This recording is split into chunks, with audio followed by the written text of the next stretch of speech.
A few moments later. जय श्री कृष्ण मित्रों। दोस्तों, भगवान श्री कृष्ण के अनुसार 3 प्रकार का भोजन विष के समान होता है। ऐसा भोजन आयु को कम करने वाला और व्याधियों को उत्पन्न करने वाला होता है। ऐसा भोजन मनुष्य को कभी नहीं करना चाहिए। इस भोजन को ग्रहण करने मात्र से उसके जीवन में दुर्भाग्य आने लगता है और उसे दरिद्रता में जीवन व्यतीत करना पड़ता है। पुराणों में ऐसे कई प्रसंगों का वर्णन मिलता है कि जिस भी मनुष्य ने ऐसा भोजन किया है उसे अपनी संपत्ति और सुख से हाथ धोना पड़ा है। दोस्तों, हमारे सभी पुराणों और शास्त्रों में मनुष्य जीवन के कल्याण हेतु कई महत्वपूर्ण नियम और सूत्र बताए गए हैं। इन नियमों का पालन करके मनुष्य संसार के सभी भौतिक सुखों को आसानी से प्राप्त कर सकता है और अपनी आयु को भी बढ़ा सकता है, अर्थात वह लंबी उम्र को प्राप्त कर सकता है। ये रहस्यमयी बातें केवल आपको हिंदू धर्म के पुराणों में प्राप्त हो सकती है, जिसे आज का विज्ञान भी मानने लगा है। प्राचीन समय में ऋषि मुनि हजारों वर्षों तक जीवित रहते थे। उनकी लंबी आयु के पीछे जो जीवन शैली और सूत्र थे, उसी का वर्णन पुराणों में किया गया है, जिसके बारे में आज हम आपको बताने जा रहे हैं।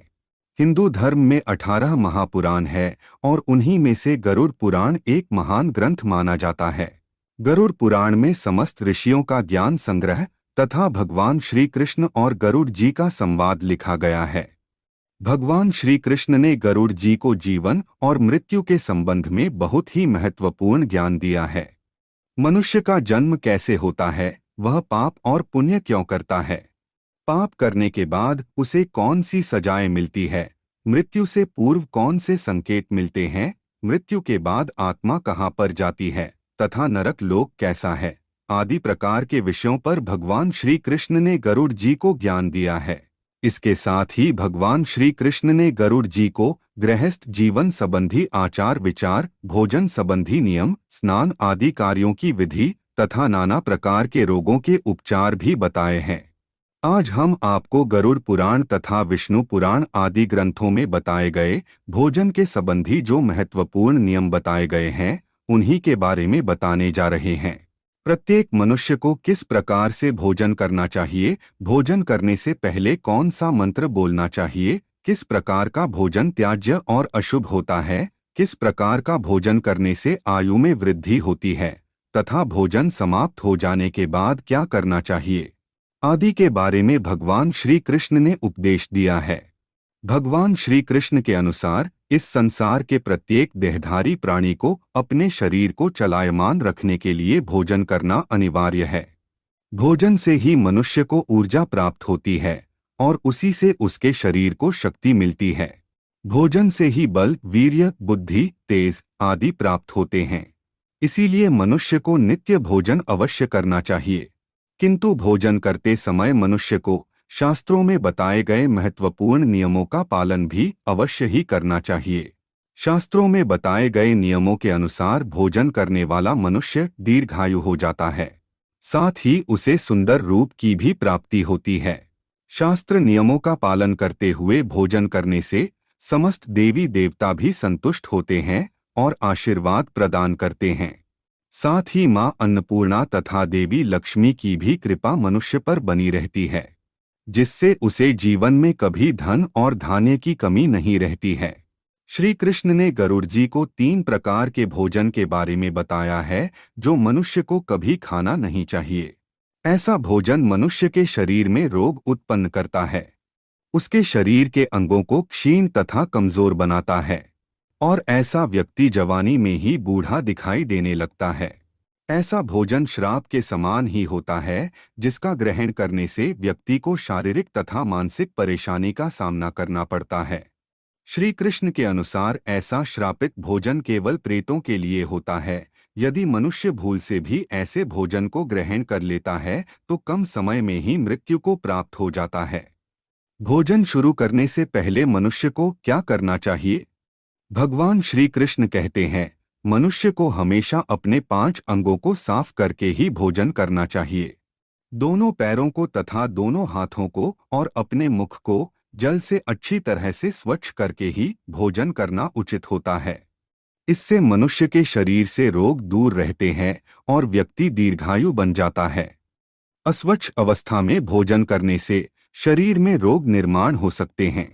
भोजन को ईश्वर मानकर पूरे सम्मान के साथ शरीर को स्वच्छ करके ही भोजन करना श्रेष्ठ होता है। भोजन शुरू करने से पहले उस भोजन के लिए भगवान को धन्यवाद देना चाहिए और संसार के समस्त प्राणियों को भोजन प्रदान करने की प्रार्थना करनी चाहिए। इस प्रकार से अन्न देवता को प्रणाम करके भोजन करने से मनुष्य को कोई पाप नहीं लगता है। श्री कृष्ण कहते हैं, मनुष्य को भोजन करते समय अधिक वार्तालाप नहीं करना चाहिए। प्रथम 3 निवाले ग्रहण करते समय बोलना नहीं चाहिए। जब मनुष्य गुस्से में हो तब उसे भोजन नहीं करना चाहिए। रोते हुए अथवा हंसते हुए भी भोजन करना अनुचित होता है। इससे शरीर में विकार उत्पन्न होते हैं। मनुष्य को शांत मन से ही भोजन ग्रहण करना चाहिए। भोजन करते समय शोक नहीं करना चाहिए। भोजन के लिए गलत बातें नहीं कहनी चाहिए और भोजन बनाने वाली स्त्री का कभी अपमान नहीं करना चाहिए। भोजन बनाने वाली स्त्री का अपमान करने से मां अन्नपूर्णा नाराज हो जाती है। अब जानते हैं भोजन करने की सर्वोत्तम स्थिति और दिशा कौन सी है। भोजन करने की सर्वोत्तम स्थिति के बारे में बताते हुए श्री कृष्ण कहते हैं, जमीन पर बैठकर भोजन करना ही श्रेष्ठ होता है। इससे शरीर के अंदर की ऊष्मा पृथ्वी में प्रवेश करती है और भोजन अच्छी तरह से पच जाता है। बिस्तर पर बैठकर भोजन करने से मनुष्य के शरीर में रोग उत्पन्न होते हैं और उसकी आयु कम हो जाती है। साथ ही दहलीज पर बैठकर भी भोजन करना अनुचित होता है। इससे देवी लक्ष्मी रूठ जाती है। हथेली पर रखकर अथवा चलते हुए भोजन करने से मनुष्य के जीवन में दरिद्रता आती है और उसके धन का नाश हो जाता है।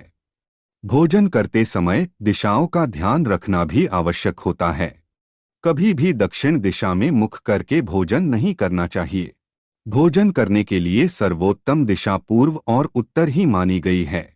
इस दिशा में मुख करके भोजन करने से उत्तम स्वास्थ्य की प्राप्ति होती है। बीमार व्यक्ति को पूर्व की ओर मुख करके भोजन करना चाहिए। इससे शरीर के अंदर के विकार नष्ट हो जाते हैं। आइए अब जान लेते हैं मनुष्य को किस प्रकार का भोजन नहीं खाना चाहिए। सबसे पहला है जिस भोजन को कोई लांघ कर गया हो। भगवान श्री कृष्ण कहते हैं, जिस भोजन के ऊपर से कोई पैर रखकर चला गया हो अथवा कोई व्यक्ति भोजन को लांघ कर गया हो, ऐसे भोजन को कभी खाना नहीं चाहिए। ऐसा भोजन अशुद्ध हो जाता है। ऐसे भोजन को पशुओं को खिला देना चाहिए। दूसरों के द्वारा लांघा गया भोजन खाने से मनुष्य की आयु कम हो जाती है और उसके शरीर में भिन्न भिन्न प्रकार के रोग उत्पन्न होते हैं। दूसरे प्रकार का भोजन है जिस भोजन में बाल निकला हुआ हो। गरुड़ पुराण के अनुसार यदि भोजन में बाल निकल आता है तो ऐसा भोजन त्याज्य हो जाता है। यदि अन्न में बाल निकलता है तो उसे ईश्वर को कभी प्रसाद के रूप में नहीं चढ़ाना चाहिए और ना ही स्वयं खाना चाहिए। ऐसा भोजन प्रेतों को प्राप्त हो जाता है। तीसरे प्रकार का भोजन है दूसरों को परोसा हुआ। श्री कृष्ण कहते हैं, मनुष्य को दूसरों के लिए परोसा हुआ भोजन भी नहीं खाना चाहिए। जो मनुष्य दूसरों का भोजन छीन के खाता है अथवा किसी को बिना दिए ही स्वयं उस अन्न का उपभोग करता है, उससे देवी अन्नपूर्णा रुष्ट हो जाती है।